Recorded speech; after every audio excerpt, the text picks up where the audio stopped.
My name is Peter Lunenfeld. I am the Vice Chair of the Department of Design Media Arts. Welcome to our EDA, which is a space that we use for events like this and also for shows. We actually have two small pieces. One was up over here by David Ertel and Simran Chawla, two of our grad students. And then afterwards, if you're heading out in the graduate gallery up there, there is a show by Tuakaman Tongborasut called I Celeb, which I think will fit in somehow.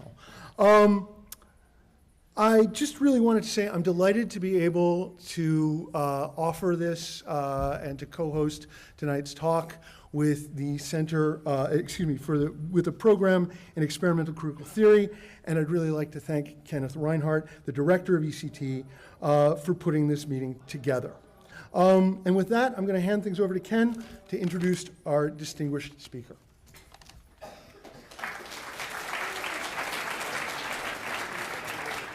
Thank you, Peter.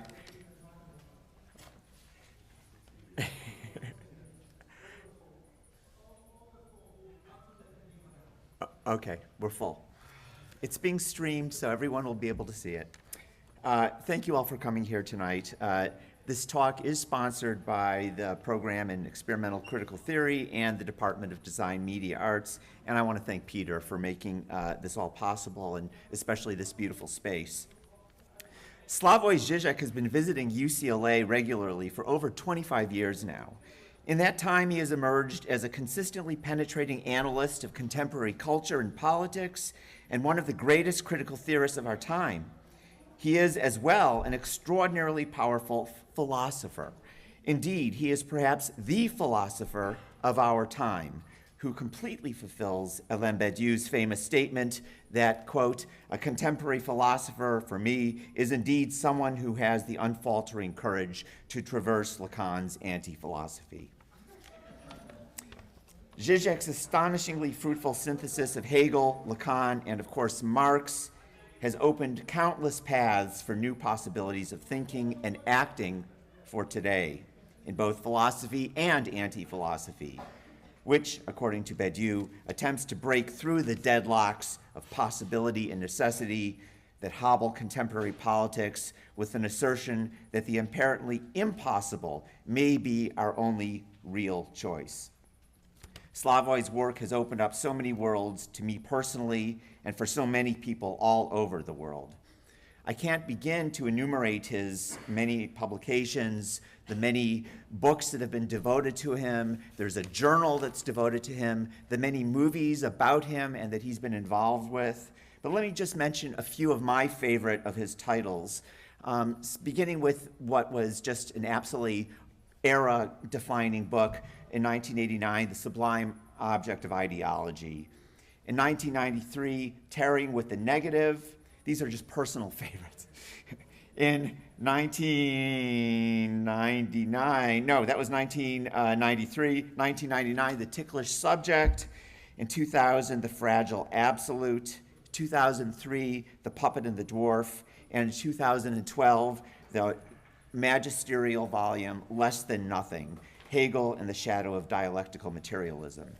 Please join me in welcoming Slavoj Žižek. His talk today is called, Is There a Posthuman God?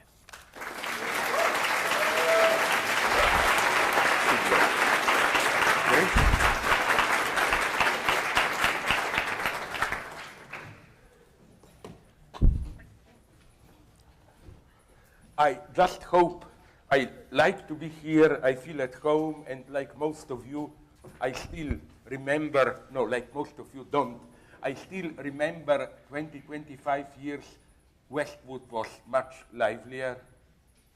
Maybe those times will return. And I am especially grateful to Ken, and I see my other friends here.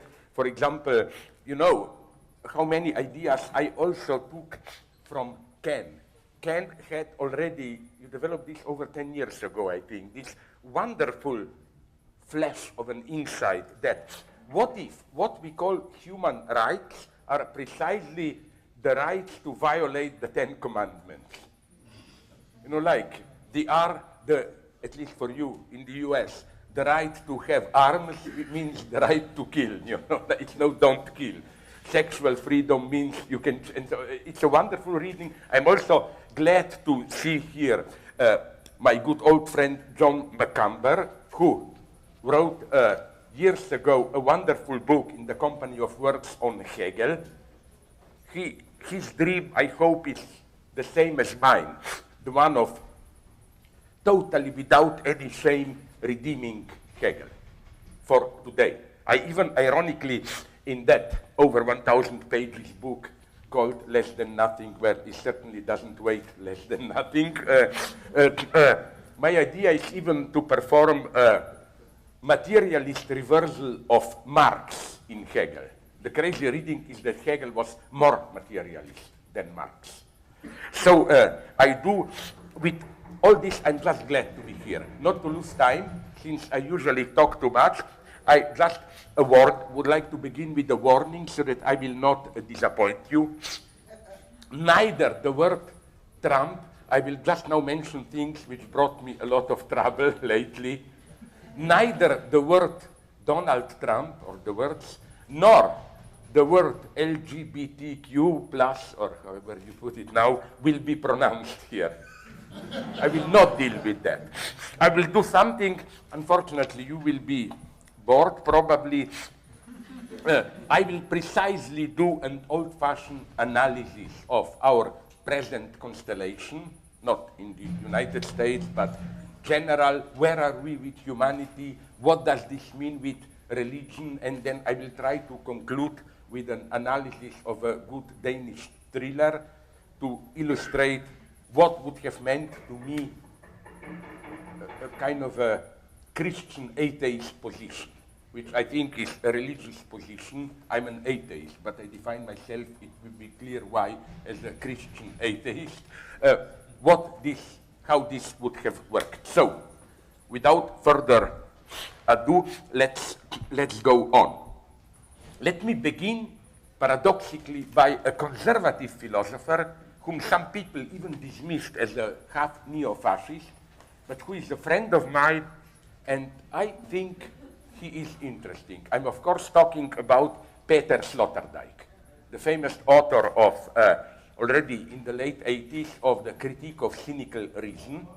I think still the achievement of that book is extraordinary, because he first deployed this basic idea that, which at a different level was then deployed by my good Austrian friend. You should, I think, invite him here. He is extraordinary, Robert Thaler.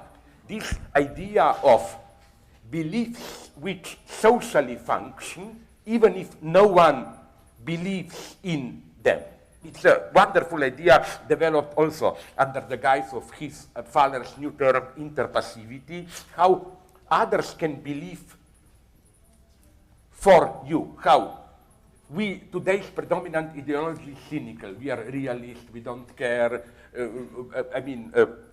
we don't believe, but we usually project our beliefs onto others. Nobody believes, but a belief functions, like a classical, stupid, simplified example. Christmas, Santa Claus. If you ask parents, do you believe in Santa Claus? Their answer would have been, of course, I'm not crazy, I buy the presents. Of course not. Yeah, but it's a problem, because then you ask children, do you believe in Santa Claus? They say, of course not, I just pretend not to disappoint my parents, to get the presents, and so on. You see my point? Nobody believes in it, but it functions socially, it functions, it is operative as a belief.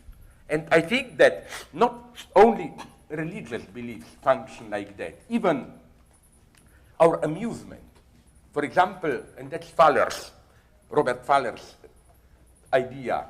Take what is for me the greatest contribution of American culture in the 20th century to world civilization. You must know my joke. It's canned laughter on TV. Are you aware what a paradoxical thing canned laughter is? You return home in the evening tired as a dog, you turn on the TV, you watch some stupid Cheers or whatever show, and the TV laughs for you. literally. It's wrong when people claim that this is some kind of Pavlovian manipulation to trigger your laughter. No, I've spoken with specialists. They are aware it doesn't function like this. It doesn't function with me, and I was told this is the norm. You look at it just like an idiot tired. At the end, you feel relaxed as if you have laughed. And you see, phenomena like this interest me tremendously. If I may repeat a joke which I used in some 10 of my books, but it's the best rendering of this paradox. I'm sorry if some of you know it. My favorite theoretical anecdote about Niels Bohr, you know, Copenhagen and so on, who, I'm sorry if you know the story, once he had a small country house out of Copenhagen in the countryside. At once he was visited there by a friend who saw above the entrance to the door of that country house a horseshoe. I don't know how you are here, but in Europe, this is a superstitious item allegedly preventing evil spirits to enter the house. And the friend asked him, but why do you have that? This is superstition. Aren't you a scientist? Do you believe in it? Niels Bohr answered, I'm not stupid. Of course I don't believe it. Then the friend persisted, but why do you have it there? Niels Bohr was a reader of Kierkegaard. His answer was, of course I don't believe it, but I have it there because I was told that it works even if you don't believe it. That's ideology today. You know, nobody believes it. We are all cynics and so on, but we act as if we believe. So at this level, again, Sloterdijk followed this path. And I was pleasantly surprised by his last book, or is it still the last, I'm not sure, what happened in the 20th century, which is, interestingly enough, a direct dialogue with Alain Badiou. Okay, Sloterdijk is some kind of half neo-conservative, critical of Badiou. But I was surprised, if you are not deceived by appearances, how far does Sloterdijk go? So, finally, let me go into it. In his book, it's not yet translated, incidentally, unfortunately, into English. I hope it will be. It's a short book. After rejecting the 20th century, what Badiou calls la passion du réel, passion of the real, because for Sloterdijk, this passion of the real, you know, get rid of appearances, arrive at the real. For Sloterdijk, this is a harbinger of political extremism, which leads to the extermination of enemies, and so on and so on. Well, Sloterdijk, I think, is wrong here. First, if you read Badiou's book, Century, Badiou is well aware that passion of the real is always accompanied by a passion for semblance. This is why Badiou develops in a very nice way how the 20th century passion of the real, which effectively ended up in different totalitarianisms, Gulag, and so on, instead of this real of purification, let's get rid of false semblances and so on, has to be replaced by the real of subtraction. It's a totally different logic. And also, Badiou is fully aware, that's clear in Badiou, Sloterdijk misses it, how precisely the regimes which may appear to be passion of the real at its clearest, like radical Stalinist regimes. You kill millions, you don't care about appearances. No, they do care about appearances. I don't think there ever was a regime which was so desperately clinging to appearances, if there ever was a regime more like Stalinist regime. Maybe Maoist cultural revolution. They are so sensitive to every breaking rupture of appearances and so on. That's the paradox. But okay, let me go on. So, Sloterdijk claims that in the 21st century, something new is happening which compels us to break with this procedure of passion of the real. Let's arrive at the thing itself, getting rid of all appearances and so on. And what Sloterdijk sees happening is best encapsulated by the title of the first two essays in this book, What Happened in the 20th Century. The Anthropocene and, a wonderful subtitle, From the Domestication of Man to the Civilizing of Culture. Anthropocene, as we all know, designates a new epoch in the life of our planet in which we humans cannot any longer rely on the earth as a reservoir ready to absorb the consequences of our productive activity. We cannot any longer afford to ignore the side effects, collateral damage, of our productivity. These effects cannot any longer be reduced to the background of the figure of humanity. We have to accept that we live on a, as they call it, spaceship Earth, responsible and accountable for its conditions. Earth is no longer the impenetrable background or horizon of our productive activity. It emerges as another finite object which we can inadvertently destroy or transform it to make it unlivable. This means that at the very moment when we become powerful enough to affect the most basic conditions of our lives, we have to accept that we are just another animal species on a small planet. A new way to relate to our environs is thus necessary once we realize this. No longer a heroic worker expressing his/her creative potentials and drawing from the inexhaustible resources from his or her environs, but a much more modest agent collaborating with his/her environs, permanently negotiating a tolerable level of safety and stability. And is the very model of ignoring the collateral damage not capitalism? What matters in capitalist reproduction is the self-enhancing circulation focused on profit. And the collateral damage done to the environs not included into costs of production is in principle ignored. Even the attempts to take it into account through taxation and so on, or by way of directly putting a price tag on every natural resource one uses, including air, cannot but misfire.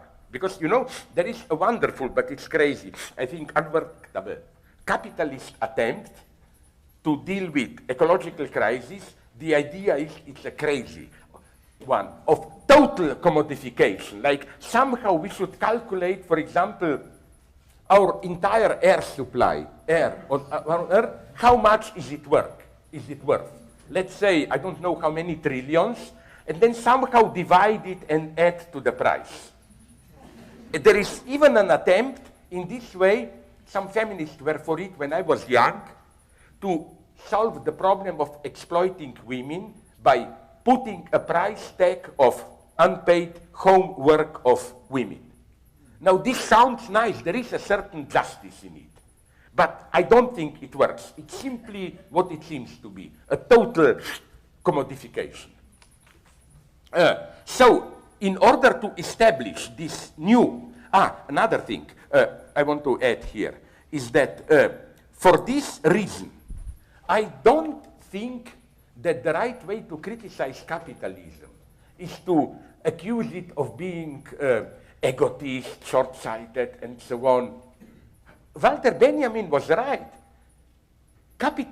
A true capitalist is possessed by a certain perverted ethics. Capital should turn around even if we all drop dead, and so on. Maybe what we need to be good ecologists is precisely a little bit more of commonplace egotism. Like, you know, don't be just obsessed with reproduction of capital, think about how our lives will turn out, and so on and so on. So in order to establish this new mode of relating to our environs, Sloterdijk claims a radical political and economic change is necessary. What Sloterdijk calls the domestication of the wild animal culture. His thesis is the following one, very simple one, but I think convincing. Till now, each culture disciplined, educated its own members and guaranteed civil peace among them in the guise of state power. But the relationship between different cultures and states was permanently under the shadow of potential war, with each state of peace nothing more than a temporary armistice. As Hegel conceptualized it, the entire ethics of a state culminates in the highest act of heroism, the readiness to sacrifice one's life for one's nation state, which means that the wild barbarian relations between states serve as the foundation of the ethical life within a state. Hegel, again, develops this nicely, how for him, in our ordinary lives, we just care about ordinary daily business, profit, happy family life, and so on. And we forget about our basic universal ethical vocation. That's why for Hegel, to simplify it somehow, war is necessary. To remind you that you are not just utilitarian egotist whose activity is here to bring pleasure, satisfaction, whatever. You have a universal ethical duty. I simplify Hegel, of course, it's more complicated. But so in today's North Korea, with its ruthless pursuit of nuclear weapons and rockets to hit with them distant targets, not the ultimate example of this logic of unconditional nation-state sovereignty. However, the moment we fully accept the fact that we live on a spaceship Earth, the task that urgently imposes itself is that of civilizing civilizations themselves, of imposing some kind of universal solidarity and cooperation among all human communities, a task rendered all the more difficult by the ongoing rise of sectarian, religious, and ethnic heroic violence and readiness to sacrifice oneself and the world maybe for one's specific cause. So it's a very simple vision, but let us make a step back and reflect upon what Sloterdijk is advocating. The measures that he proposes as necessary for the survival of humanity, the overcoming of capitalist expansionism, wide international cooperation and solidarity that should also be able to transform themselves into an executive power ready to violate state sovereignty, and so on, are they not all measures destined to protect our natural and cultural commons? If they do not point towards communism, if they don't imply a communist horizon, then the term communism has no meaning at all. Once I asked about this Sloterdijk, and then he squeezed out, you know, he said, I just wouldn't call it communism, but communalism or whatever, and so on. No, but what I like, you see, this is how honest conservatives think. Although he is terrified at communist crimes, he is well aware that the unbridled logic of capitalist reproduction and of state sovereignty, that is to say, all this logic of ethical sacrifice for one's country as the highest act, has to be abandoned, left behind. So again, although Sloterdijk critically rejects the 20th century extremism and passion of the real, the shift he advocates is extremely radical, much more extreme than the standard communist vision of a new society which continues to rely on the capitalist unconstrained expansion. No wonder Sloterdijk remains vague about how to enact this immense transformation. A closer approach would necessarily bring him to the old topic of communist reorganization of society. So to resolve this deadlock, because again, when it comes to positive measures, I ask him, Peter Sloterdijk, but how would you do this? He remains vague, we don't know, and so on. We should follow the good old Marxist path and shift the focus from politics in the sense of how can we be active politically, what to do, to the signs of post-capitalism that are discernible within global capitalism itself, especially the rise of what? people like Jeremiah Rifkin, Paul Mason, and others, and I'm far from fully agreeing with them. But nonetheless, they did detect what they call collaborative commons, a new mode of production and exchange which leaves behind private property and market exchange. One could thus conceive collaborative commons as the return at a higher level of the gift exchange ancient societies. In collaborative commons, individuals are giving their products free into circulation. This emancipatory dimension of collaborative commons should, of course, be located into the context of the rise of so-called Internet of Things, combined with another result of today's development of productive forces, the explosive rise of what Rifkin calls zero marginal costs. More and more products, not only informations, can be reproduced for no additional cost. What lurks behind Internet of Things is, of course, a properly metaphysical vision of the emergence of the so-called singularity.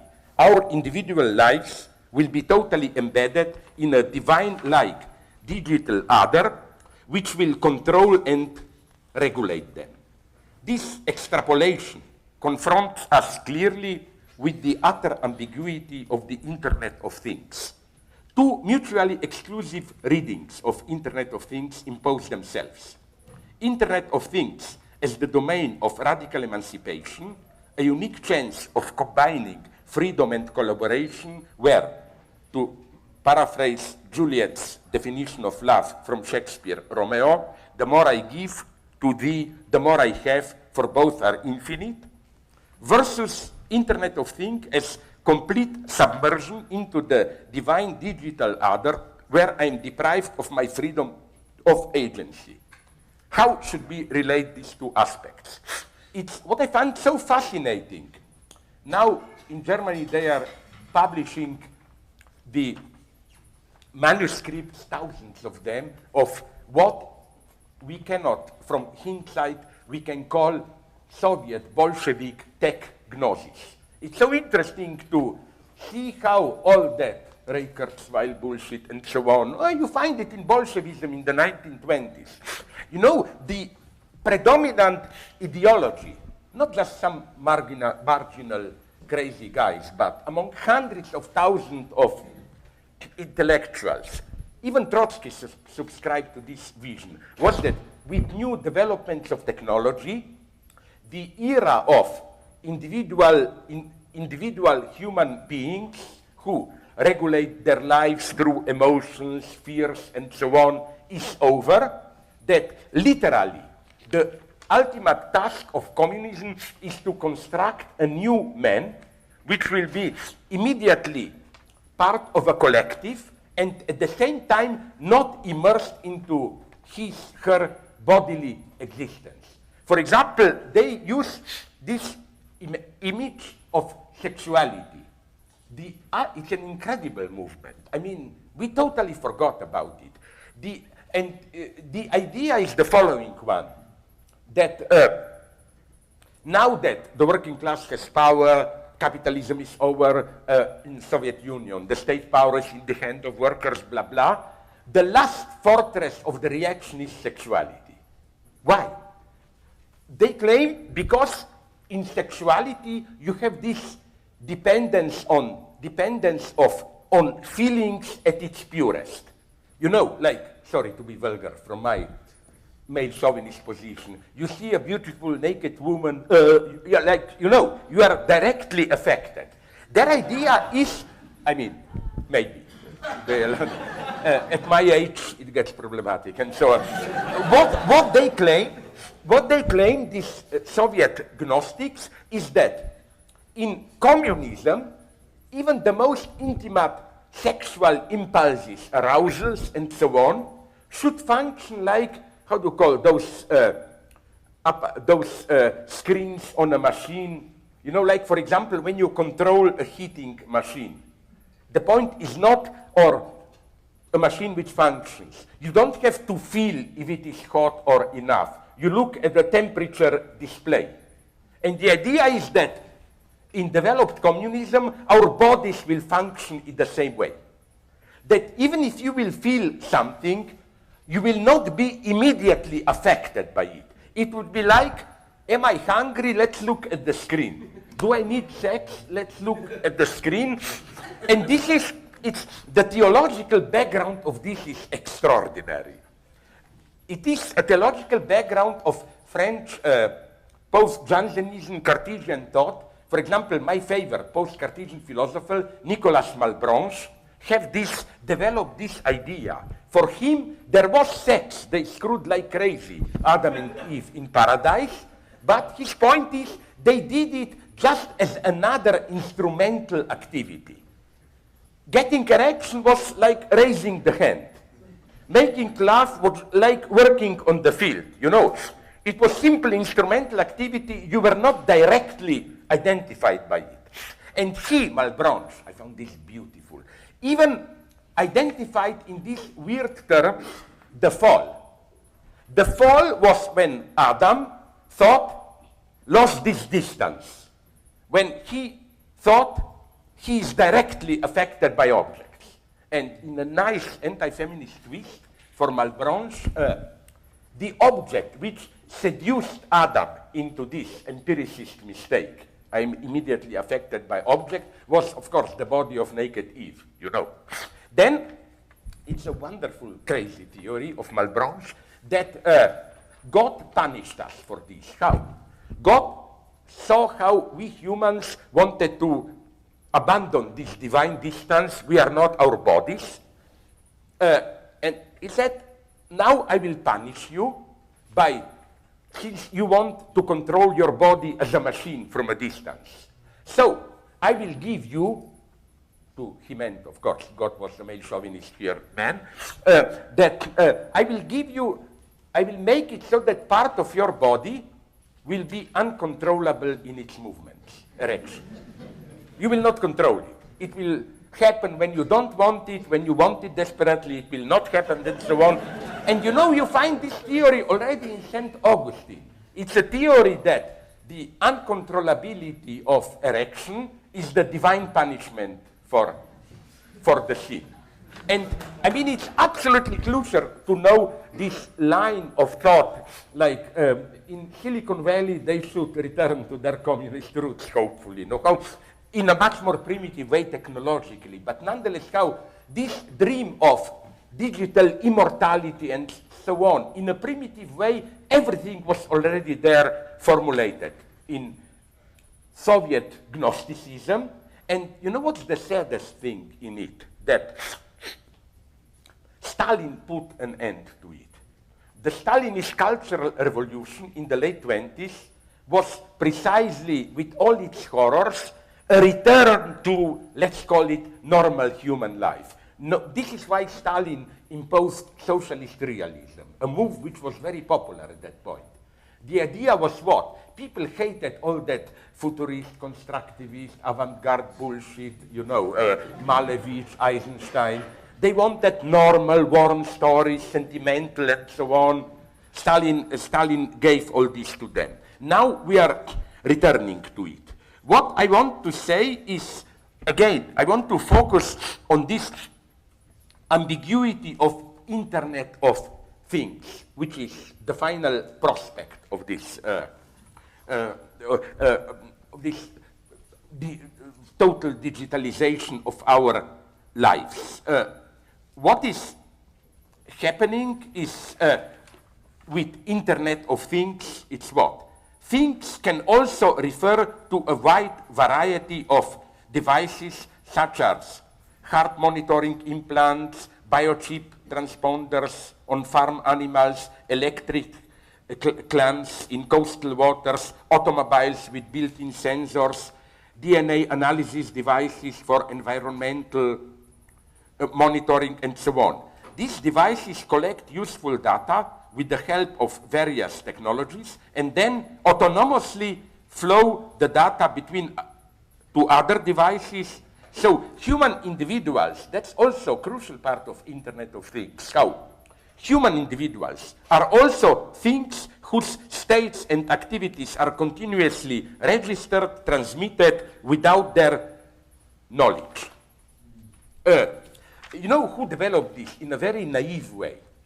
But you learn things from that book. It's a best-selling book now, Yuval Harari, Homo Deus. Again, I don't buy his conclusions, but he provides a nice description of this process. How, I refer here to Harari's book, our self is composed of narratives which retroactively try to impose some consistency on the pandemonium of our experiences, obliterating experiences and memories which disturb these narratives. That's our everyday experience. We don't remember everything. We are censored by ideological mechanisms, not in any mysterious totalitarian way, but simply we try to make sense of our experiences and we try to organize them automatically into narratives. So ideology does not reside primarily in stories invented by those in power to deceive others. It resides in stories invented by subjects to comfortably deceive themselves. But the pandemonium persists. And now comes the wonderful confusion of, description by Harari of the consequences of Internet of Things. Imagine a near future in our society where all our acts are monitored by machines. It's easy to imagine. You go to the toilet, you don't even have to think about it. Your urine is analyzed. Soon we will have chips implanted controlling our health. Amazon.com and Kindle. You know what is controlled there? I was so surprised to learn even. You know that Kindle controls not only what books you buy, but how much you read them, which pages you read, and so on and so on. So the machine monitoring you, what you shop, what you read, what you watch on TV, in a way knows you better than yourselves. It knows the raw data, bypassing the narratives that you construct about yourself. The machine registers the discords and can maybe even enable you to deal with them in a much more rational way than your conscious self. Say, when I have to decide to marry or not, the machine will register all the shifting attitudes that haunt me, the past pains and disappointments that I prefer to swipe after the carpet. Do you know that they already made, I spoke with some friends of mine from Israel who did wide research. They did something very vicious.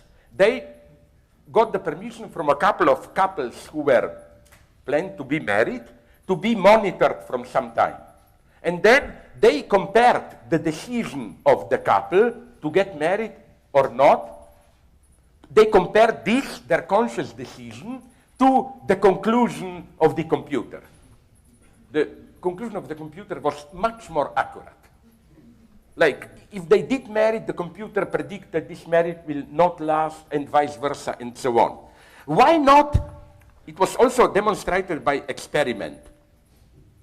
Why not extend this prospect to political decisions? While myself can be easily seduced by a populist demagoguery, the machine will take note of all your past frustrations. It will register the inconsistency between your fleeting passions and your other opinions.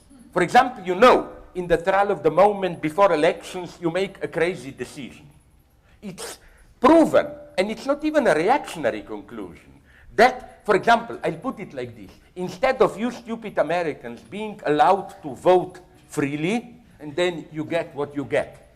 A crazy guy married to a Slovene girl. Melania is Slovene, and you know that in Slovene we exploit it. We already have Melania cake, Melanie wine, and so on. We're doing big business of it.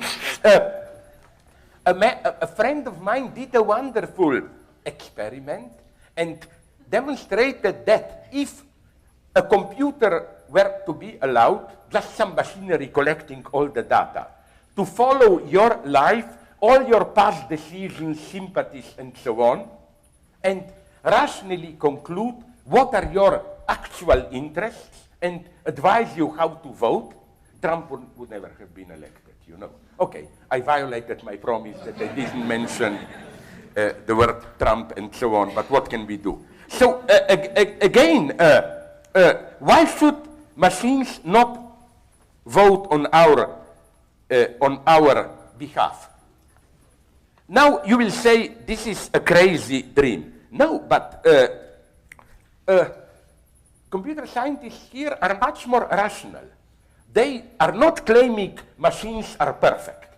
They are just modestly claiming that on average they are much better than your conscious decision. But you know, they are not totalitarian in the sense of imposing on you. They don't define for you what is good for you. They accept your own version of what you want, happy life, whatever. And they just measure, do you in your decision live up to your values? And they tell you better than you yourself know what to follow. It's the same with medicine. Although we need doctors, but it's clear that even if machines can make a mistake, on average, if you allow a machine to diagnose you, it will do on average, I repeat it, a better job than an average doctor. So, of course, the conclusions of this, if you go to the end, are sad.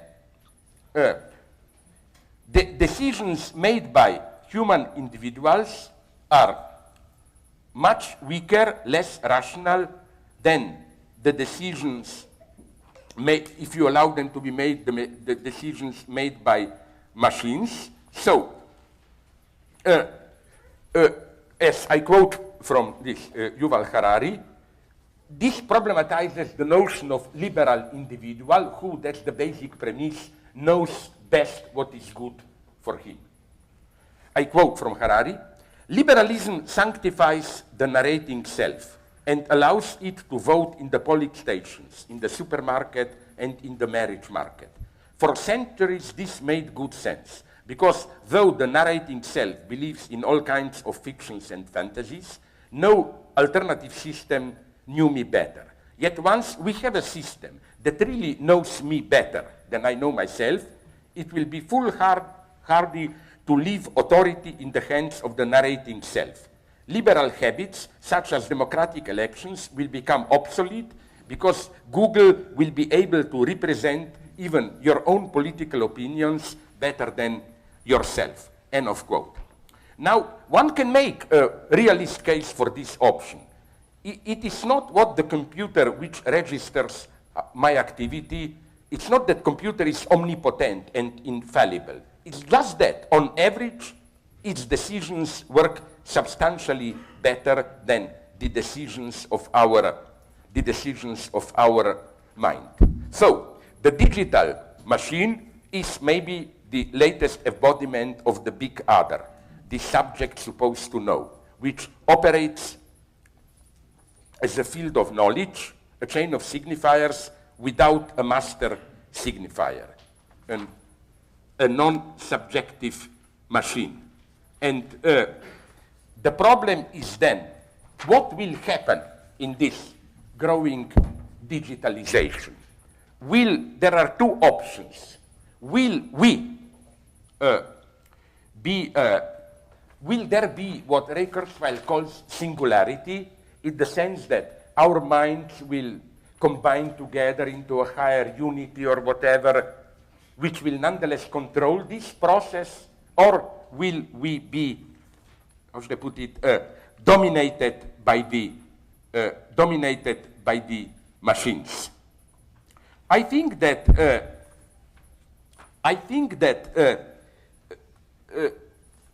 the true problem here is that I think there is no simple answer to this question.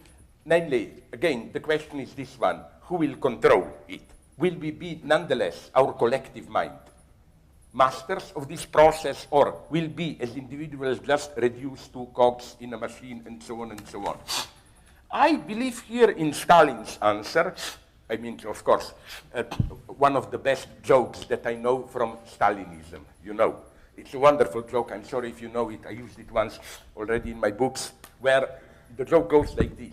In 1935, in Politburo, Soviet Union, they had the debate, will there be money in communism or not? Right-wing deviationists claimed there will be money. Of course, money is natural. How can you exchange objects without money? Left-wing revisionists claimed, left-wingers claimed, no, money is capitalist tool of exploitation, there will not be money. Then Comrade Stalin enters the debate and says, these are both deviations, right-wing deviation, left-wing deviation. The truth is the dialectical unity of both. There will be money and there will not be money. Now, nobody understands Stalin. Comrade Stalin, can you explain how can this be?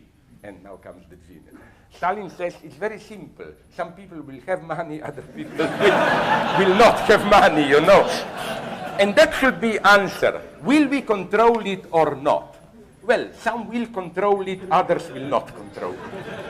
I think that I more and more believe that one version of our future is, something is happening today. Futurologists call it the decoupling of intelligence from consciousness. So more and more digital mechanisms, computers will regulate our lives. But I think for a long period, at least, there will be a privileged class which will have a privileged access programming these computers and so on and so on. And so the reason I'm a communist, I'm claiming, listen, I'm just following Hollywood. I mean, I basically claim that all these dystopias of, you know, like Hunger Games, Elysium, and so on, they paint a very realist, okay, it's exaggerated, but a very realist vision of what is awaiting us. So, so there are many other things to say, to hear philosophically. If you had the misfortune to read all those books on singularity by Ray Kurzweil, you know what's the problem with him, a serious one. He cheats. He describes this singularity, we are all one mind, but the way he writes, he still writes as if we will somehow retain our free self, we will be reasoning, talking, having emotions, and so on and so on. That's the usual mistake of, let's call them optimist futurologists. They paint a bright future, but they forget to mention the price, that literally personal freedom disappears in this singularity and so on. The other negative dystopian vision, we will be just cogs in the machine and so on, is, I think, also wrong, because to put it in Lacanian terms, it is too theological, in the sense that it trusts too much into the coherence, consistency of the machine. I don't fear computers because they will see everything and so on. I think computers can go crazy. They are always inconsistent and so on and so on. And that's why subjectivity will persist. But let me go on so that I don't lose time. Now I want to make a surprising jump from this vision of Internet of Things. And you saw, I hope, I don't have time to go into it in detail, this ambiguity of the vision. How, on the one hand, if you read Rifkin and Paul Mason, it's almost as if, oh my God, communism is almost here. You know, Internet of Things, no longer private property and so on. But I think this merry communist vision of Internet of Things with no private property and the pessimist vision of we are all controlled are two sides of the same. You cannot have one without the other. Here, I would like to do something now to move to a more philosophical topic that may surprise you. I think that there is another way to approach Internet of Things.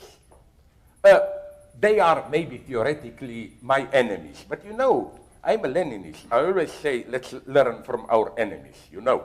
Like, although I'm opponent of what is called new materialism, but I was nonetheless fascinated by Jane Bennett's famous description of how actants interact at a polluted trash site. How not only humans, but also the rotting trash, worms, insects, abandoned machines, chemical poisons, and so on, each play their never purely passive role. This idea that we shouldn't oppose just human actants and passive trash, but this idea of, how should I put it in precise terms, of stepping out, of course not fully, but at a certain level, out of our human skin, as it were, and observe, analyze social processes as at this more zero ontological level, where we are just one among the actants. This is, I think, the best approach which somehow brings us close to how things function in the so-called Internet of Things. And I think that the ethical implication of such a stance is that we should recognize our entanglement within larger assemblages. We should become more sensitive to the demands of this, to the demands of other objects, and we should reformulate self-interest. All this is clear. But now I agree, and I don't mean this in any way as an obscenity or critique of it, but the truly subversive act would have been, I'm sorry for the tastelessness, but that's my point. For example, to give a Jane Bennett description of Auschwitz. Not just humans, but human trash, gas ovens, and so on, how this functions as an assemblage, and so on. There is something inhuman in it. Maybe in order for our survival, we need to look at things like this. Not that we sacrifice humans, but to see us as one among the agents, and then how all of it functions. Because this is what is, in a way, impossible prohibited. What do I mean by this? I was always fascinated by this idea that the real, what Immanuel Kant calls thing in itself, is not so much some mystery out there that we can, it's something that simply we are prohibited to see in order to retain our common identity, meaning of life, and so on and so on. Here, although I am not one of the great fans of Claude Lanzmann's Shoah, I deeply agree with what he wrote at some point. He said, let's say that we would discover, by some miracle, reels, cinema reels, of some Nazi officer who shot in detail the process of, in gas chambers, or the Musulmanen, the living dead, and so on, all the horrors. He says, I would have burned those reels immediately. You know, it's simply that our reality, life we live, cannot sustain that. There are things that we, imagine, okay, this is your American trauma, but imagine something similar, like imagine, and my paranoia is that maybe Homeland Security has them, they just don't want to release them. September 11th, there must have been some guys there who were recording what happened when the Twin Towers were collapsing and so on. You know, there is a certain domain that has to remain unseen for us for our lives to remain meaningful. And my point is that maybe to survive, we have to break out of this phantasmatic horizon of our lives, and we have to learn to look at ourselves, as it were, from outside, as one among objects. There is nothing mysterious in it. It's not the same as looking at things from a divine perspective, and so on and so on. It's still the way we humans see ourselves as among the object. But we have to perform what a Russian formalist called astranenie, estrangement. You know, this radical asubjective view, which is possible, and not only possible, but necessary. And now I came to my basic point. I don't believe in this homo deus hypothesis. if this universe will emerge, I think that it's not that we enter a post-human era where we will be like gods, you know, those who will be in. I claim that God will be the first victim of it, whatever we mean by God. But now comes the paradox. Although I'm a materialist, I'm a Christian or religious materialist. I think that there is a certain religious experience, and don't be afraid, I'm not a New Age bullshitter. It's not that in some sense you feel the unity of all and so on, you know. But that there is, at an elementary level, a religious experience which will have to survive even in this universe. What kind of? Now, if you allow me, I'm now checking myself. Oh, I'm not doing too bad. It should go. Yeah, I still have just a quarter. Now comes the cinematic example. I want to, this is now a very dark part, but it's central. Please be patient for another 20 minutes. I'm referring to a wonderful Danish noir film from 2016. Now, I can be arrested for saying this, but you can download a very good copy on Pirate Bay or whatever. It's called A Conspiracy of Fate. The original title is Flask and Post, Message in a Bottle. It's directed by Hans-Peter Molland. Towards the end of the film, I will not yet, wait a second, and then you will press the button. Yeah. There is a conversation, a remarkable dialogue between Karl Mork, burned out, terminally depressed detective, and a guy called Johannes, a handsome blonde serial killer of children who is as interested in destroying their parents' fate as in snatching their offering. The final confrontation takes place in a lone sea cottage where Johannes, the bad guy, holds enchained as prisoners Mork, the inspector, and 2 children kidnapped, a young boy and his sister, a girl. And we have there totally devastated the detective, desperate. The murderer, Johannes, presents himself as one of Devil's sons whose task is to destroy faith. And he tells Mork, and now I'll take your faith away. Now let's go through this 3 minutes and then I will just conclude, please. And I will maybe, to put it in what you term, subtract myself from the image so that you can see. Let's hope it will work. I pray this is always the moment of anxiety, like, will it work? I hope so. Yeah. There should be subtitles. Ah, we have the sound. There are subtitles.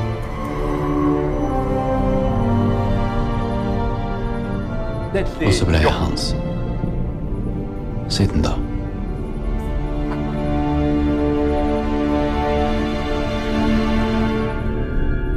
This is not important. He's just remembering how he killed his father.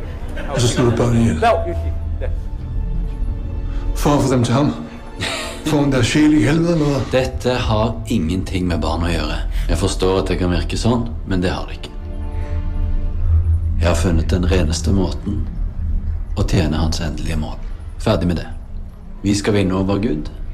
Jeg tar troen fra de som tror. Først fra et av barna, fra foreldrene, familien. Alle mister sin tro, og så sprer det seg. Og nå...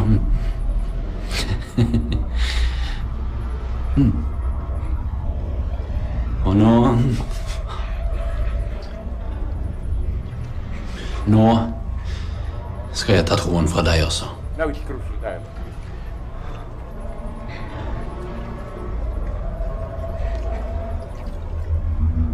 Du spiller din tid. Jeg tror ikke på Gud. Jeg tror ikke på en skid.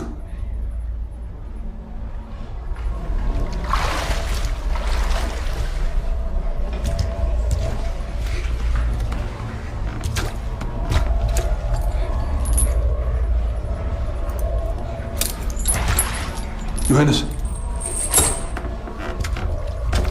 Johannes. Johannes, hør her. Nej, jo. Nej. Nu vil jeg sige. Nu vil jeg sige. Tag mig i stedet for. Tag mig i stedet for. Ja, tag mig i stedet for. Samuel. Du har brukt hele livet ditt på å redde mennesker du aldri har møtt. Selvfølgelig tror du. Samuel. Jeg har aldri møtt noe menneske i hele mitt liv som tror så mye som deg. Johannes. Johannes. Det er bare en lille dreng. Han har ikke gjort noget. Ja. Ja, han er jo bare en liten gutt. Så hvorfor er det ingen som hjelper han? Tag mig i stedet for. Johannes, tag mig i stedet for. Johannes! Samuel, sig på mig. Samuel! Nej. Johannes. Johannes! Johannes! Tag mig! Skulle du ønske at Gud fylte deg med en sånn kraft at du kunne stoppe meg?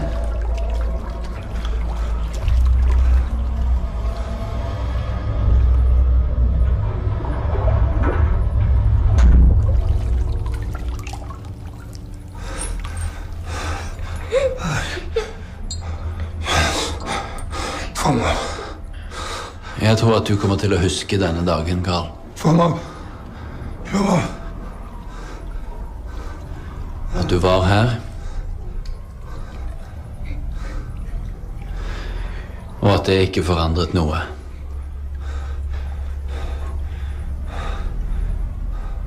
Og Gud kom aldri.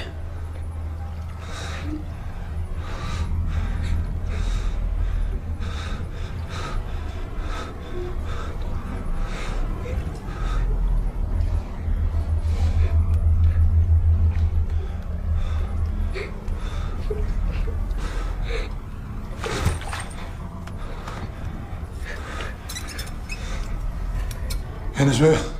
Johannes. Hør, du skal ikke gøre det her. Tag mig i stedet. Nå tar du denne. Johannes. Så tar du hevn. Så blir du hans, så blir du fri.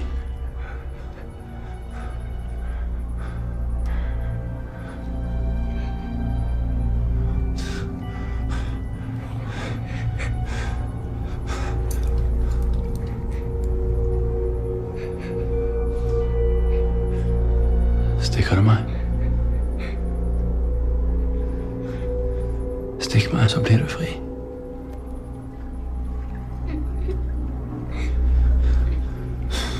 Ja, nå skuffer du meg.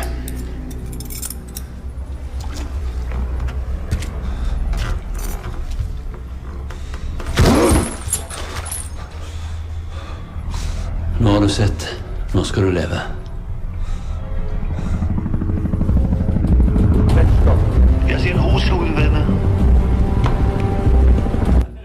Unfortunately, the movie makes a little bit of a compromise here. What I mean is the helicopter sound that you heard is the police coming, and they even discover then that the boy is not really dead. They save him, and so I'm more brutal here. I mean, I was deeply disappointed by this. No, but again. Let me provide you, and with this I will end the reading of this. We should, of course, dismiss as ridiculous Johannes' idea of acting as the devil's son, an idea which is meaningful only within the standard theological universe. If we follow T.S. Eliot's insight that devil's ultimate temptation is the reference to good itself, as he put it, Eliot, in his Murder in the Cathedral, the highest form of treason, to do the right deed for the wrong reason, then it is Mork himself, I think that's the irony, who is the true devil's son. You know, like, he acts with faith precisely as non-believer. And I'm not yet sure, but through some friends in Denmark, I got a contact with the director of this film. and like just through my friends, I didn't ask him, is this the underlying idea?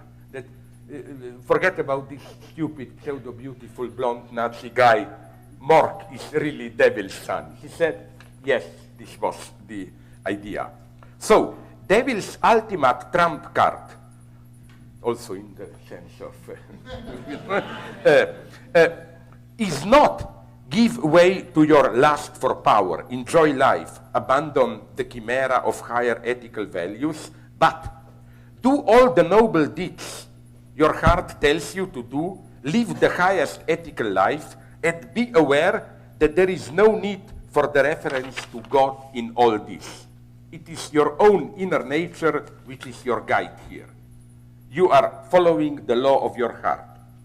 Is this stance not personified in Mork's atheist readiness to sacrifice himself for God? I think it's not as simple as that. That would have been the simple humanism. No, we don't need God, even if we don't believe. No, I think Mork's position is much more radical. In what sense? First, the lesson of his position, the detective Mork, is that only a belief which survives a disappearance of God as the big other, ultimate authority, is belief at its most radical. It's a wager much more crazy than Pascal's. You know, Pascal's wager. If you don't believe, act as if you believe, and belief will come. Remains epistemological, concerning only our attitude towards God. We have to assume that God exists. Our wager doesn't concern God himself. While for radical atheism, the wager is ontological. The atheist subject engages itself in a political, artistic, and so on project, believes in it without relying on any guarantee. So my thesis is that only that in Christianity, that Christianity is the only consequent atheism. In what sense? Let me refer here to, I think the point I'm trying to make was best made by the French materialist, so-called. He wasn't really a materialist, Denis Diderot. In a short manuscript, he called Entretien d'un philosophe avec la Marshall, a certain lady. He wrote, he concludes, after all, the most straightforward way is to behave as if the old guy, God, exists, even if one doesn't believe it. Now, my comment, this may appear to amount to the same as Pascal's wager apropos our ethical acting. Even if you don't believe in God, act as if you believe. However, Diderot's point is exactly the opposite one.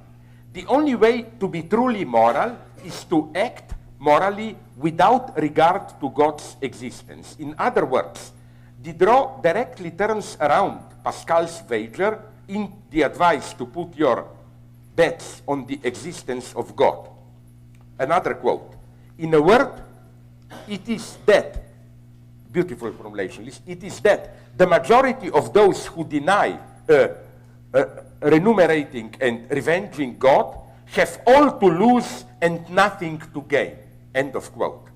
So, in his denial of vengeful God, the atheist either loses everything, I mean, if he is wrong and then there is a vengeful God, haha, he will be punished, no? There is no God, so nothing. Or he gains nothing, in the best case. If there is no God, then who cares?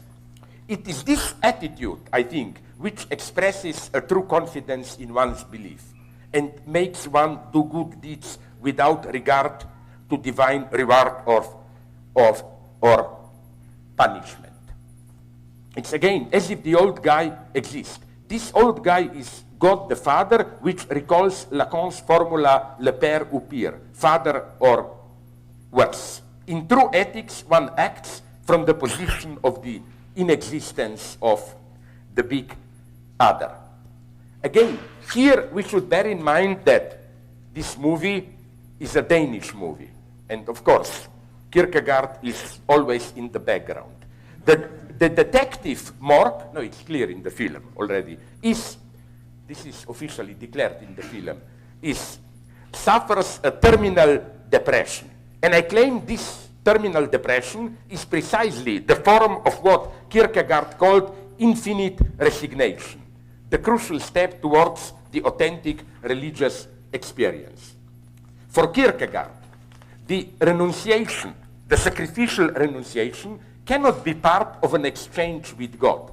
We sacrifice all the totality of our life for nothing. Quote from Kierkegaard. Listen, the contradiction which arrests our understanding of God is that a man is required to make the greatest possible sacrifice, to dedicate his whole life as a sacrifice, and wherefore there is indeed no wherefore. End of quote. What this means is that there is no guarantee that our sacrifice will be rewarded, that it will restitute meaning to our life. One has to make a leap of faith which, in the eyes of an external observer, cannot but appear as an act of madness. Another quote from Kierkegaard. At first glance, the understanding ascertains that this is madness. The understanding asks, what's in it for me? The answer is nothing. End of quote.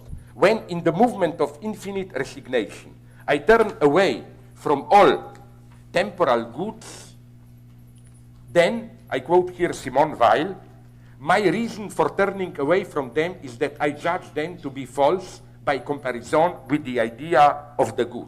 And what is this good? I have no idea. End of quote. At this razor's edge, where atheism and theology overlap, we get a unique form of negative theology. This form of negative theology was wonderfully defined by Rowan Williams, the ex-Archbishop of Canterbury, who, quite surprisingly, it's one of the miracles, it's a very intelligent theoretician also, who wrote about the work of 4 British, when he tries to develop in his book on Dostoevsky, Rowan Williams, what is a religious experience at its minimum? He refers to 4 British Catholic novelists, O'Connor, Percy, Spark, and Ellis, and here is the passage. All 4 create a world in which the secular majority account of what is going on is severely relativized. But there is no simple alternative that anyone can step into by a single decision or even a series of decisions. The religious dimension of these fictions lies in the insistent sense of incongruity, unmistakable even if no one within the fiction can say what we should be congruent with. End of quote. So you see, it's a very simple operation, but I think deeply true. What's the point of Rowan Williams here? And incidentally, you should read his book on Dostoevsky. It's so intelligent. For example, he put it into words what was my old feeling that there is something terribly wrong with Dostoevsky's idiot, Prince Mishkin. He gives a wonderful counterintuitive reading. Usually people read idiot as a saintly figure, this innocent goodness. For Rowan Williams, he is nightmare itself. As he develops, Mishkin is saintly, innocent guy, but you must have encountered them. I have in real life. There are people who are in themselves saintly, good, innocent. But in every society they move, their innocence brings havoc, catastrophe. People around them kill themselves and so on. And this is precisely what happens in The Idiot. All in Nastasia Filipovna, the other, all people die around and so on. So let me go on. Rowan Williams speaks here about a kind of negative theology, which is the opposite of the usual negative theology, which is, oh, God is beyond, it's not, it's good, it's bad, it's beyond our categories. No. Williams' idea is that at its most basic, God is just this negativity, incongruity. This reality cannot be all we don't fully belong into it, but there is no other place. First we get this void, this out-of-jointness, if we call it like this. And this we experience in a shattering metaphysical experience. This out-of-jointness in this precisely, when we assume what Kierkegaard calls radical resignation. We resign, but not on behalf of some higher value, and so on and so on. And if religion doesn't forget about this, then it is really no longer the opium of the people. Because I claim that, this unfortunate formula of Marx, religion is the opium of the people. I have two problems with it. First, both tautological variations. I love it. First, as many people already remarked, today in our drug-infested culture, more and more, the opium of the people is opium itself. And the second one, the Donald Trump version, sorry, I mentioned him three times. No, I wanted to say I mentioned it 3 times. I don't consider the term he for him. As Adorno said somewhere wonderfully, in populism, the opium of the people are people themselves. People themselves can also be the opium. So, again, I claim that this, if you take everything away, no transcendence and so on, this negative theological minimum, this out-of-jointness, and we have different names for it. Freud called this death drive and so on. This minimum remains. That's why I take this film in a naive metaphysical statement that you've heard very literally. The evil guy Johannes was right. It's precisely because he, Morg, the detective, is totally resigned, doesn't believe in anything, that he can do a pure ethical act, that he believes more than anyone else. What he does, acting automatically, ethically, but out of this total resignation, this is religious ethics at its purest. And in our desperate times, where effectively, all conservative calls, return to ancient values and so on, are ridiculous, don't work. We need this type of religion, maybe, what Mork is doing. It's literally an atheist religion, but again, not in this shitty sense, although I don't believe in personal God, I have this mystical experience of some higher. No, you must have total resignation. Here I'm totally opposed to those, even many of my materialist friends, who claim, of course, I'm against a personal God, I'm even against church as an institution, but I have sometimes this deeper feeling and so on, and I usually explode back. I say, no, what interests me in religion, it was already the case with Freud and Catholic Church, is forget about God. I like church as a dogmatic institution, Because again, I'm sorry, I don't have time to go on, but I think this is how ethically we can even resolve the dilemma of what if science proves that we do not have free will. I would like to apply to this the paradox of Protestantism, predestination. Isn't it, the story, I repeated it often enough, isn't the paradox of predestination that capitalism, the most dynamic system in the history of humanity, pushing to act all the time, relies on predestination. Everything is predestined. Wouldn't it be more natural to say that Catholicism should be more appropriate? That Catholicism is the idea that your salvation depends on your good deeds. Then I have to work hard to deserve it. No. Why does Protestantism push us to be active all the time when you know that everything is already decided? Why should we not say, everything is already decided, so fuck off. I will drink beer, masturbate, and watch movies, No, the idea is, of course, what's the catch? Everything is decided, but you don't know what this decision is. So for me, the purest situation of freedom is not this primitive choice, like I go to my old vulgar example, I go to a bakery, they have marzipan cake, strawberry cake, chocolate cake. Which should I? No, the purest anxiety of freedom would be something like this. I know I am in a position to make a tough decision, do this or that. I know it's already predestined, but I don't know what it is. And this terrible pressure, you know, will I guess what is already predestined? It doesn't help me to say whatever. No, it's a terrible anxiety. That's freedom at its purest. Existentially. So even if at the level of objective facts, you can say it's predestined, whatever, but subjectively, knowing that it's predestined makes your decision, where you have to enact what is predestined, but you don't know even more, an aspect of anxiety.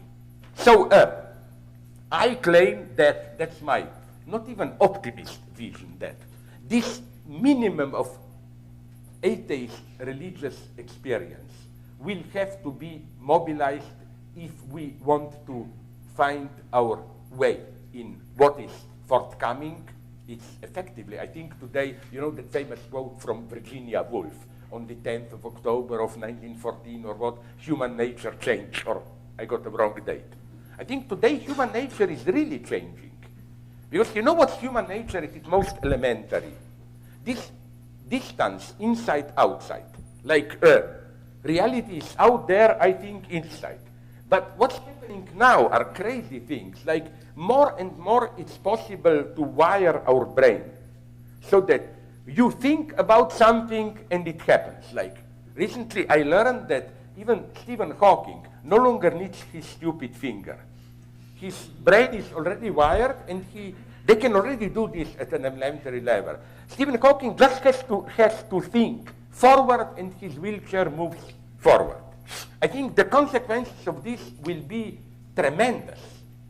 And all old ethical norms fail at this level. And again, that's why I think that the worst thing to do is to simply rely on, oh, it's determinism, we are not free, so let's take it easy. No. Precisely when we know that we are determined but not know how, why, we will be confronted by freedom at its purest.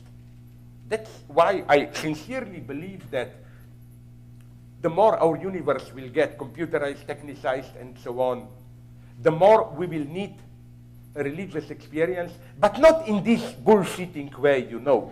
The technological universe is empty, so we need something to fill it in. That's what Catholics are doing, you know, or the popes and so on serially. Like technology itself is not enough, you need a deeper vision and so on and so on. No, I'm talking about religious reference in a much more radical, this almost to say like this atheist way.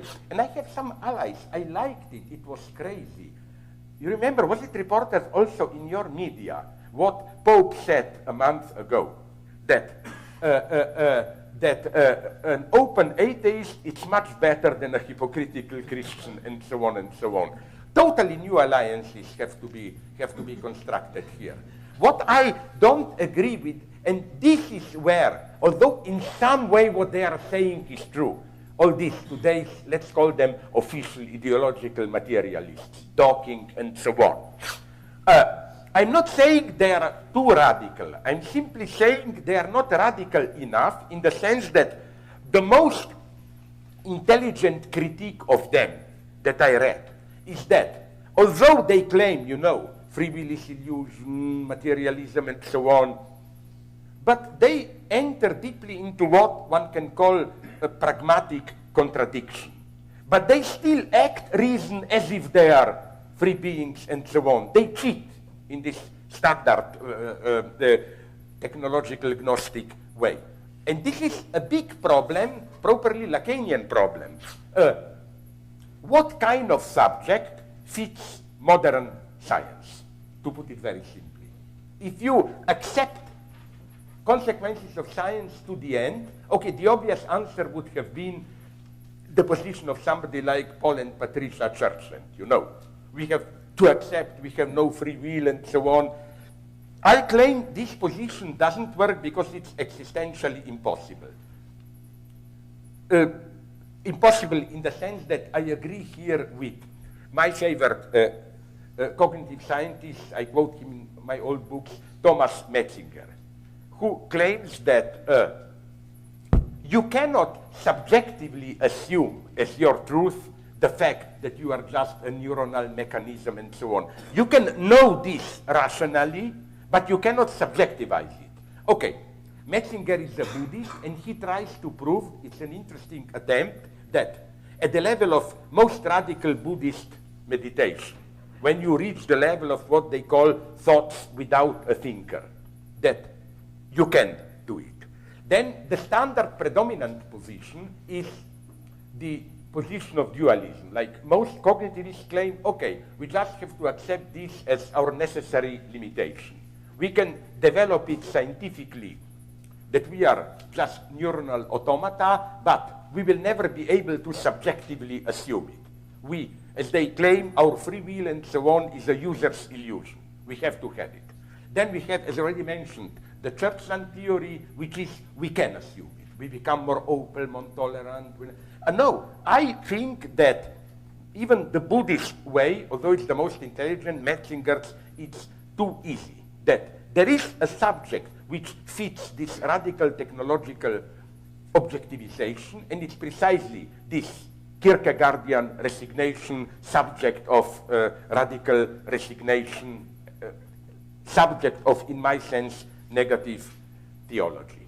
I'm sorry if I was too confused at the end, but this is my line of thought, and if some of you, to make a little bit of propaganda, are interested in it, I developed the first draft of this, but it's totally new stuff that I presented here. I begin going onto this path in my last book, last philosophical book, Disparities, where there is a long chapter with a consciously vicious title, Is God inexistent, stupid, evil, or virtual, or whatever, no? And I try to develop there this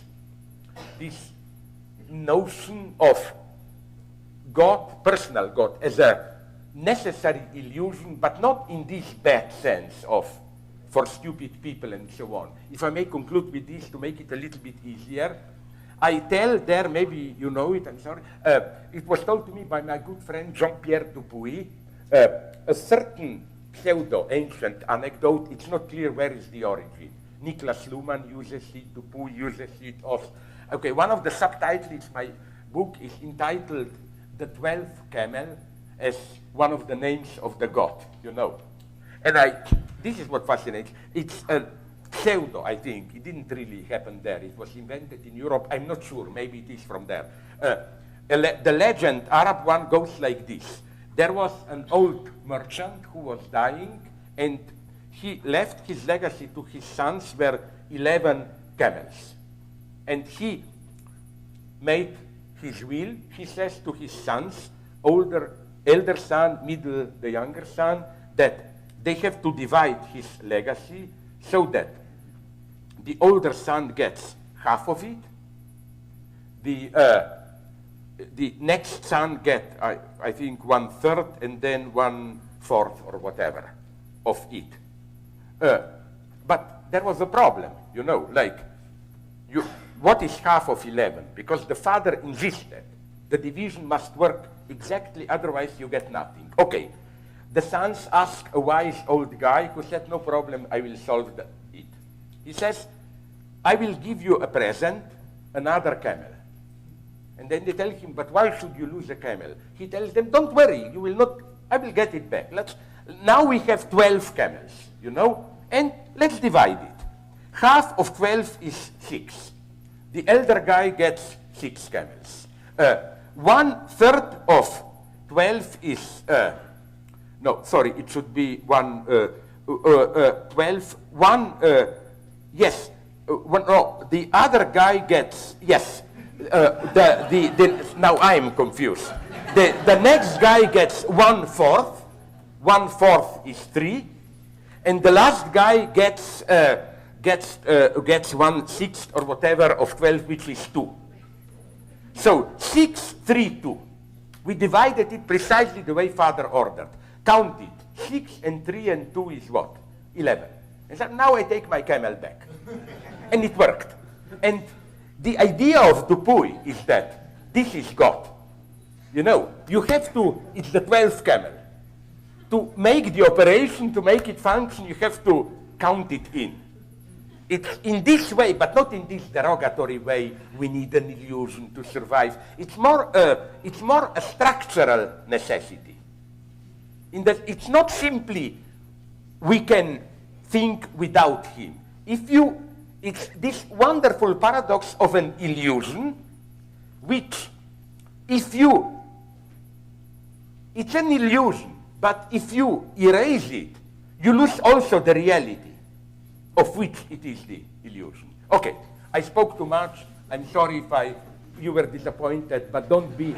To make another propaganda, in 2 months, a new book of mine, Courage of Hopelessness, will be out, where you will get all the dirty stuff, LGBT, Trump, and you will be able to lynch me again, and so on, you know. I just wanted to do a little bit more, not really difficult philosophy, but like, thanks very much. I appreciate your patience.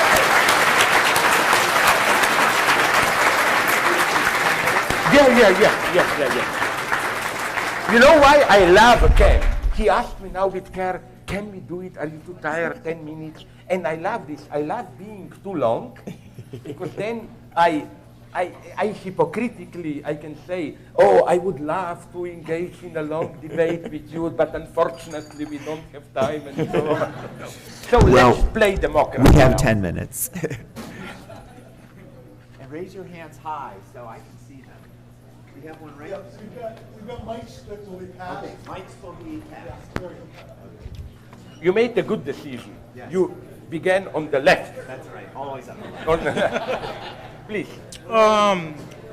Mark Fisher writes. Sorry? Mark Fisher writes that people would rather imagine an apocalyptic event rather than an end to capitalism. It's so nice, sorry to interrupt you immediately, I will give you a word, that you mentioned here Mark Fisher, because I also, was Fred Jameson plagiarizing him? Because I know this as a quote from Fred Jameson. Okay, sorry, go on, Yeah. yes. That people would rather imagine the end of the world than an end to capitalism. Yeah. And that in that sense that they miss the big other, as Lacan put it. Sorry, in that sense? In that sense that they miss the big other. And that seems to be a way of blocking our way to transcendence. What do you think of the implications of capitalism always being like how Deleuze put it? And no, you know why I'm not saying that I like capitalism, but more and more I'm convinced I will shock you with this that, you know, my friend who is he here? Todd McGowan, he's not. Traitor. Okay, that's for police that he developed in his book Capitalism and Desire. And a similar line of thought is now pursued by another of my friends, Aaron Schuster, that there is some truth, of course not the literal one, in the idea that, this is linked with your question, that capitalism is in a way the natural system. It's not just one, you know in what sense? For Lacan, human desire is characterized by this constitutive instability, no supreme good, constant hystericization, you never get it. And as it was clear for Marx already, in this sense, capitalism is not just one among the systems.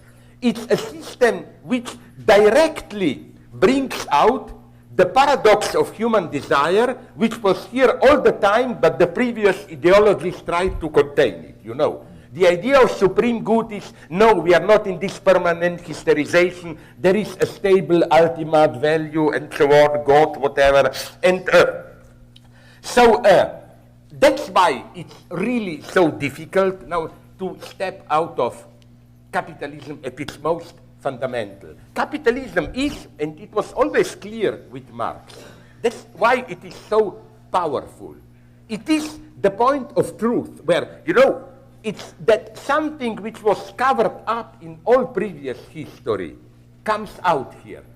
Which is why also, as Marx makes it clear, capitalism is the first system based on instability. It's permanently unstable, and this brings us to all these paradoxes.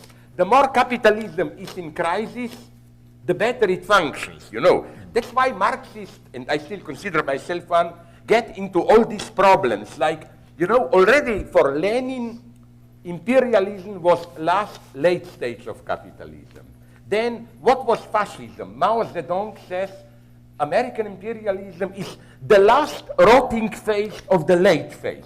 Now we have, you know, like this idea of late capitalism, it gets more late, and the more it is late, the better it is doing. Now it finally triumphed. This is for me a mega tragedy that, that today, I spoke once briefly with Fukuyama, and I told him, he laughed. I told him, maybe even you are right, capitalism triumphed. But what about the fact that today the best managers of capitalism seem to be ex-communists where they are still in power?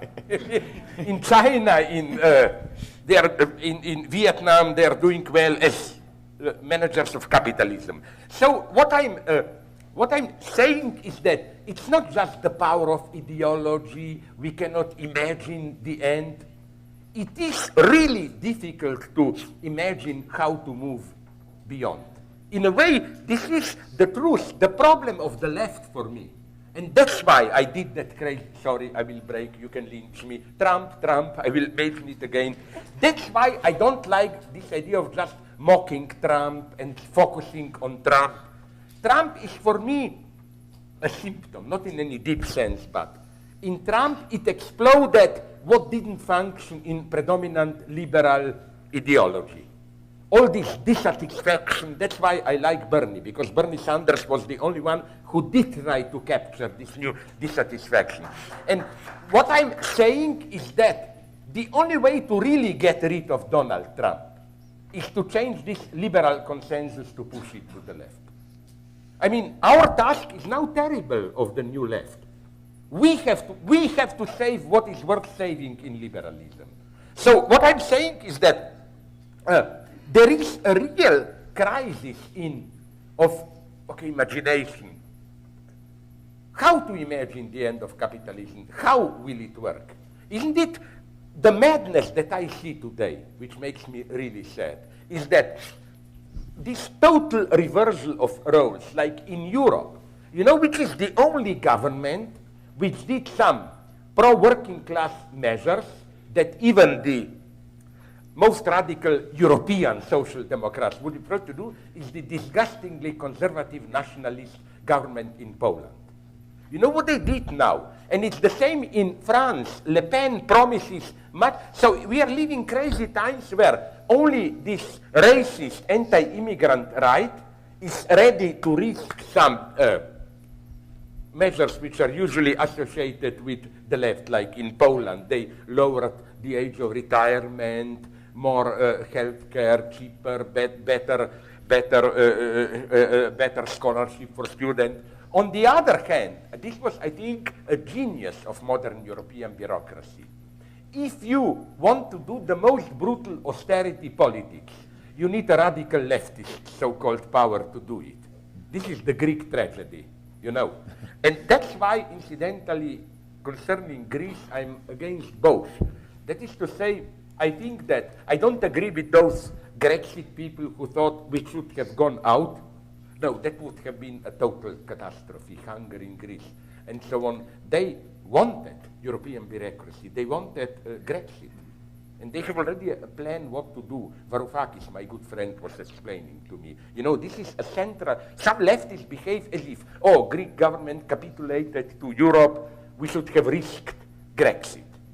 Yeah, but you know what would have meant? You know what Varoufakis told me, and it's now confirmed through some other politicians that I met. When Varoufakis spoke with Schäuble, the German finance minister, and told him as a threat, oh, if you put this pressure on us, we do Grexit.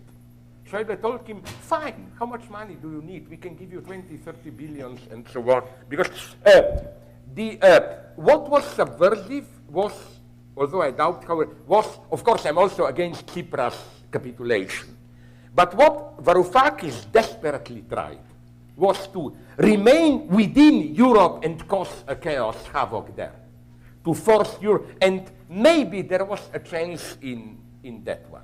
But if you just capitulate what Tsipras did, or if you just go out, it is catastrophe, because as many people predicted, Greece is now even worse where it was a couple of years ago.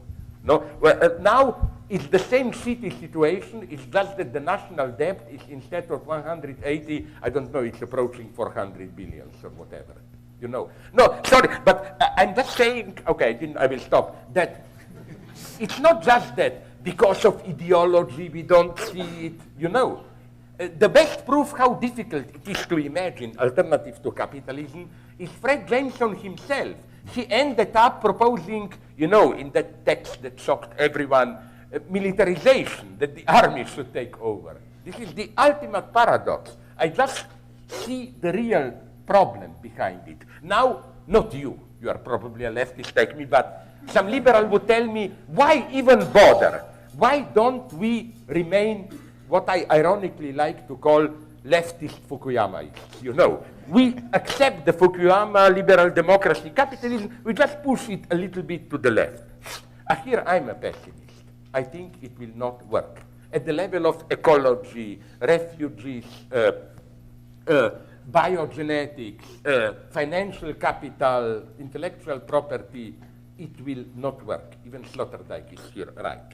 And that's the tragedy today. We will have to invent something, which is why, incidentally, I think that we should drop that unfortunate pseudo-orthodox Marxist metaphoric or of, you know, train of history, we know where history goes.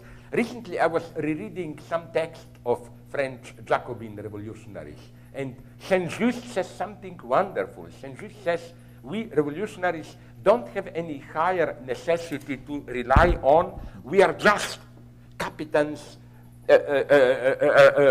leading a ship in the middle of a storm, entering an uncharted territory.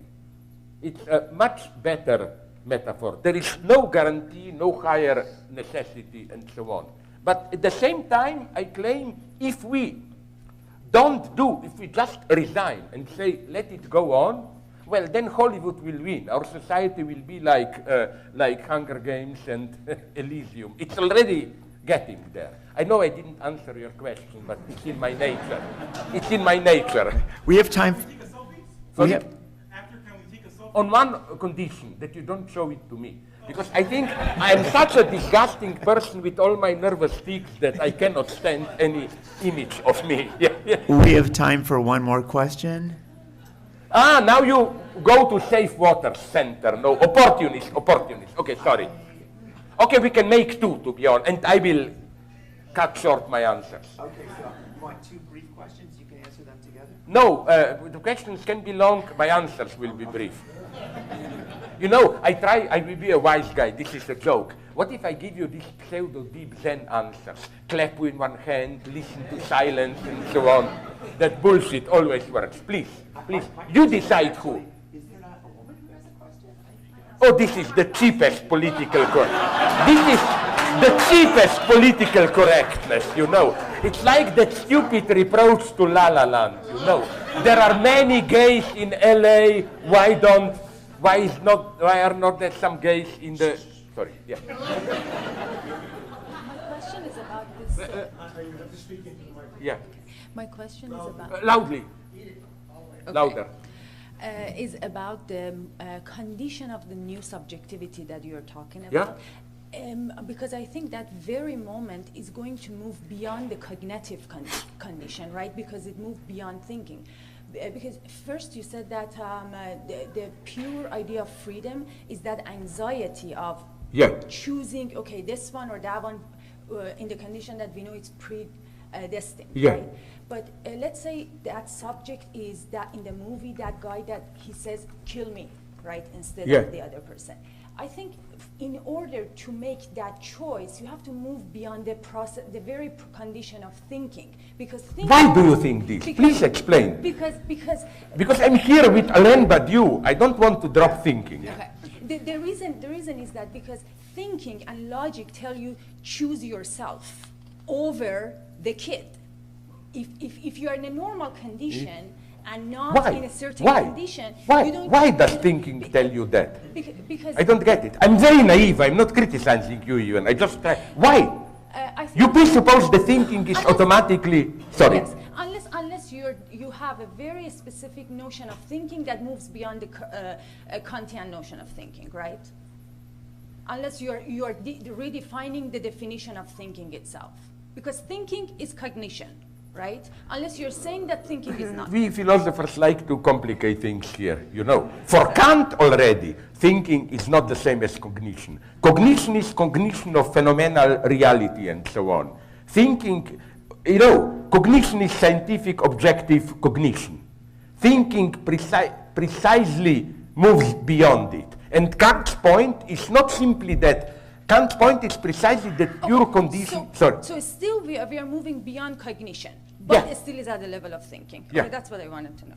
No, but I would just, I agree with you that we have to move beyond cognition.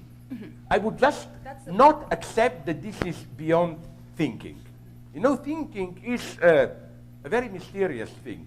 Like, this is why I here remain some kind of a humanist, not naive humanist, and claim that, you know, like, what can computers do?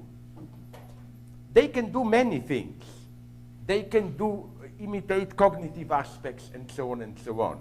I doubt that they can think, at least now in the strict sense. Because thinking is for me something much more intricate.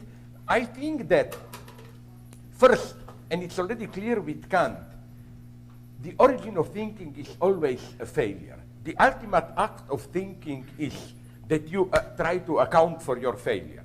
Where does thinking for Kant emerge? Why, for Kant, for example, thinking is not cognition? Because cognition means I try to get knowledge of objects and so on. When you think, you see that there are noumena, that cognition cannot cover everything, and so on and so on. So, okay, then we clarified. If we change words, but you know what bothers me? When you said out of thinking, because what I want to avoid at any price is any of this mystical experience bullshit, you know. Yeah, that's my fear, you know. Yeah, but I think that in some sense, even truth is beyond condition. And I don't mean, again, any Gnostic truth or whatever. I tried to briefly explain it, the example that I always use, but I'm also for Palestinians, for everyone. That's my standard example, anti-Semitism in Germany. Let's say, I'm sorry if I use this old example, they repeatedly use it. Let's say we are in Germany in mid-30s, I engage in a debate with a hardline Nazi about the Jews. The moment we debate about it in terms of cognition of Jews, like we try to convince each other that what I claim about Jews is wrong, I sold my soul to the devil. Why? Because, for example, my, not friend, evil guy, says Jews are evil because they are seducing German girls. Well, what can I answer? I hope they did, and I hope the other way around it worked. Of course, they said Jews are exploiting Germans. Well, up to a point, this was in a vulgar sense true. Not all Jews, this is often neglected. There were also poor Jews in Germany, but many Jews were rich. They said there were too many lawyers and journalists. Jews controlled the press. Well, at the level of facts, in a moderate way, this was true. It's true that 40% of lawyers but you know what we have to see? That anti-Semitism, we should not combat it by reality in the sense it's not true what you are telling about the Jews. Because if you are truly anti-Semitic, this doesn't help. Like, once I had long years ago a debate with Ernesto Laclau, who claimed there is a dissonance between anti-Semitic notion of the Jew, radical evil, and his example, what is a German anti-Semite? Has as a neighbor a good old Jewish couple, kind people.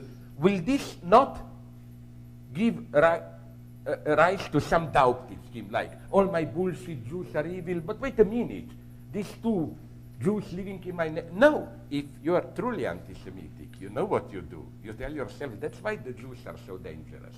They appear to be kind and so on, to come. You know what I mean? Like, you always find the way. The true question to be raised is not, are Jews really like that? But why does a Nazi need the figure of the Jews to engage in his project? I'm just developing a variation of, you must know it, of this classic point of Lacan. He puts it in a wonderfully naive way. I'm sorry again for male chauvinist bias.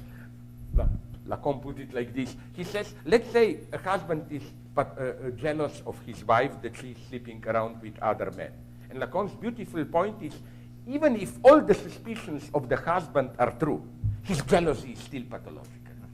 Because, you know, the point is not, does she really sleep around? The point is why the husband is so fixated on it. And this is not cognition. This is truth. You turn back, you enter another dimension. But sorry, I'm losing too much time. Let's do, now you got.